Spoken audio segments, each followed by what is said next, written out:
because we haven't. Is that how you do it? I'm not an anchor. Who they are, so they come in. Who's Lavorgna? Former Biden Treasury official Natasha Sarin. She's a professor at Yale and president of the Budget Lab. Also, former Trump National Economic Council chief economist Joe Lavorgna. He's SMBC, NEC Securities America chief economist. Guys, what do you think? Go ahead, please. So I think the reality is that this is a very good series of 2 days of data.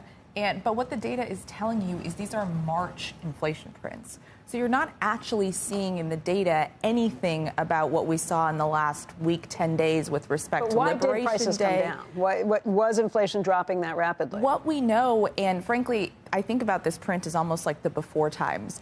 The Trump administration inherited a very strong economy.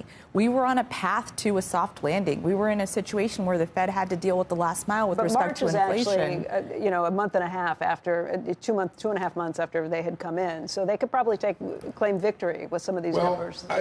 Ed, one thing, we had last year the same thing, right? We had that bump up in the beginning of the year, and then it came down in the spring. Totally. And you don't want to take too much from any one particular set of data. But I think you are in a situation where this data is telling you that almost if we had not ignited a trade war and been in a situation where we're talking about tariffs now at rates that we haven't seen in the last century, you would be on pretty good path with respect to the economy, and inflation would be coming down towards where the Fed wants to see it without much pain. And the unfortunate thing is we're no longer in that world, and I suspect in April you're really going to start to see that. Joe, what do you think?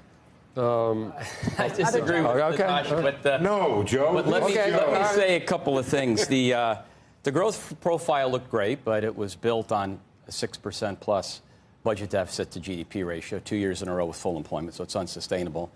On the tariffs, they will lift the price level. If we go to a 10% across-the-board tariff, in China at 60%, it's a 9/10 increase in the price level without any currency or margin adjustments. So, again, the tariffs, we'll see how they play out.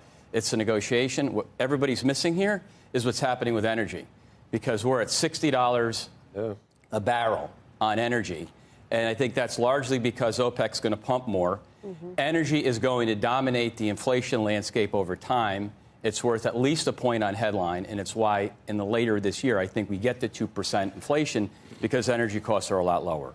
But I think the reality is, I take the point on energy. The point is that we've kind of crunched the numbers at the organization I run, Yale Budget Lab, about what, as a result of even this pause, which isn't really much of a pause, right? Because in aggregate, tariffs today are kind of where they were before the pause, just tilted more towards China.